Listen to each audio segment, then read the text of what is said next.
السلام علیکم ورحمۃ اللہ وبرکاتہ ان الحمد للہ نحمده ونستعینه ونستغفره ونعوذ باللہ من شرور انفسنا ومن سیئات اعمالنا من يهده الله فلا مضل له ومن يضلل فلا هادي له واشهد ان لا اله الا الله واشهد ان محمدا عبده ورسوله اعوذ باللہ من الشیطان الرجیم وما آتاکم الرسول فخذوه وما نهاكم عنه فانتهوا۔ برادران اسلام اور اسلامی خواتین، بسا اوقات ہم یہ سمجھتے ہیں کہ کلمہ لا الہ الا اللہ کا ورد ہم نے کر لیا، زبان سے ادا کر لیا، ہم سچے پکے مومن ہو گئے۔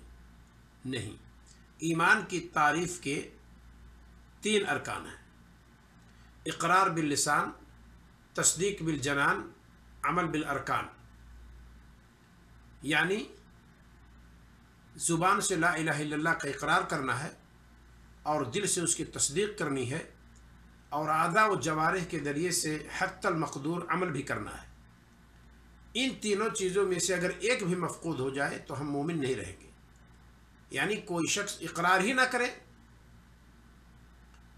دل سے تصدیق کرتا ہے پر زبان سے نہیں کہتا ہے، اور نہ ہی عمل کرے، تو زبان سے اگر اقرار نہیں کیا اور عمل بھی کیا اور تصدیق بھی کیا تو سچا پکا مومن نہیں ہو سکتا ہے۔ ذرا دیکھیے، ہمارے نبی صلی اللہ علیہ وسلم کے چچا ابو طالب جاگنے کے عالم میں تھے۔ قصہ مختصر، ہمارے نبی صلی اللہ علیہ وسلم پہنچ گئے، کہا قل یا عمی لا الہ الا اللہ کلمۃ احاج بک بہا عند اللہ۔ میرے چچا، کلمہ لا الہ الا اللہ کہہ لو، قیامت کے دن اللہ تعالیٰ کے نزدیک اس کے ذریعے میں حجت پکڑوں گا اور آپ کی بخشش ہو جائے گی۔ نبی صلی اللہ علیہ وسلم نے بہت کوشش کی، لیکن کان من آخر کلامہ انہ علی دین عبد المطلب۔ ابو طالب کا آخری کلام یہی رہا کہ وہ دین عبد المطلب پر مریں گے، پر نبی کریم صلی اللہ علیہ وسلم کے دین کا اقرار نہیں کریں گے۔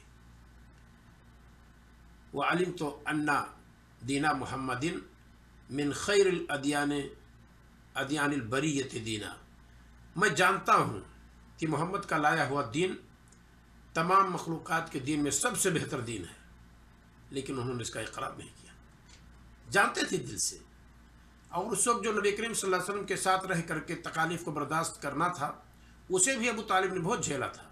شیب ابی طالب میں جب بائیکاٹ کیا گیا تو ہمارے نبی صلی اللہ علیہ وسلم کے ساتھ تھے ابو طالب، وہ کفار مکہ کے ساتھ نہیں تھے، لیکن انہوں نے زبان سے اقرار نہیں کیا۔ تو کیا زبان سے اقرار نہ کرنے کی وجہ سے وہ مومن ہو گئے؟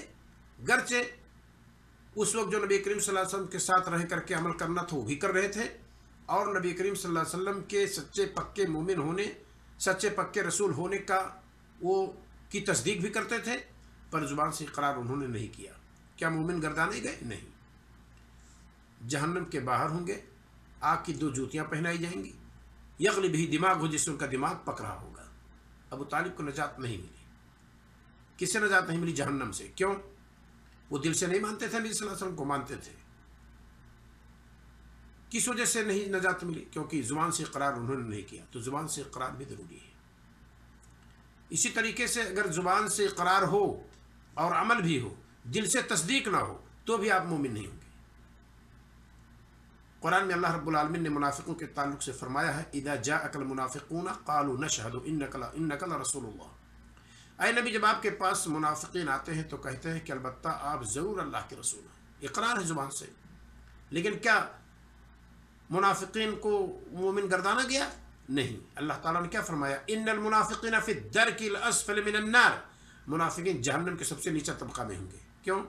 اس لیے کہ زبان سے نہیں کہتے تھے، نہیں کہتے تھے، قرآن کہہ رہا ہے کہ ہاں کہتے تھے، اور صلاۃ بھی ادا کرتے تھے۔ نبی صلی اللہ علیہ وسلم فرماتے ہیں کہ سب سے مشکل صلاۃ منافقوں کے لیے صلاۃ فجر ہے، صلاۃ عشاء ہے۔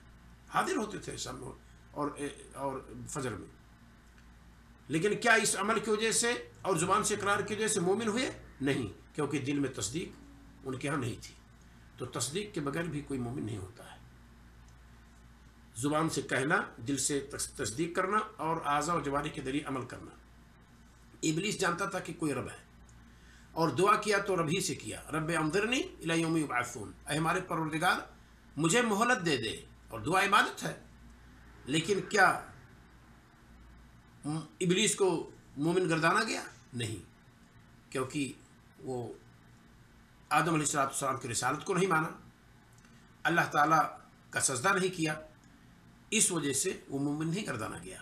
تو مومن ہونے کے لیے اقرار باللسان، تصدیق بالجنان، عمل بالارکان، اور یہی عقیدہ رکھنا ہے یزید بطاعت الرحمن وینقص بطاعت الشیطان، ایمان رحمان کی اطاعت سے بڑھتا ہے اور شیطان کی اطاعت سے ایمان گھٹتا ہے۔ اللہ رب العالمین ہمیں اور آپ کو ایمان کی اس معنی کو اچھی طرح سے سمجھنے کی توفیق عطا فرمائے۔ السلام علیکم ورحمۃ اللہ وبرکاتہ۔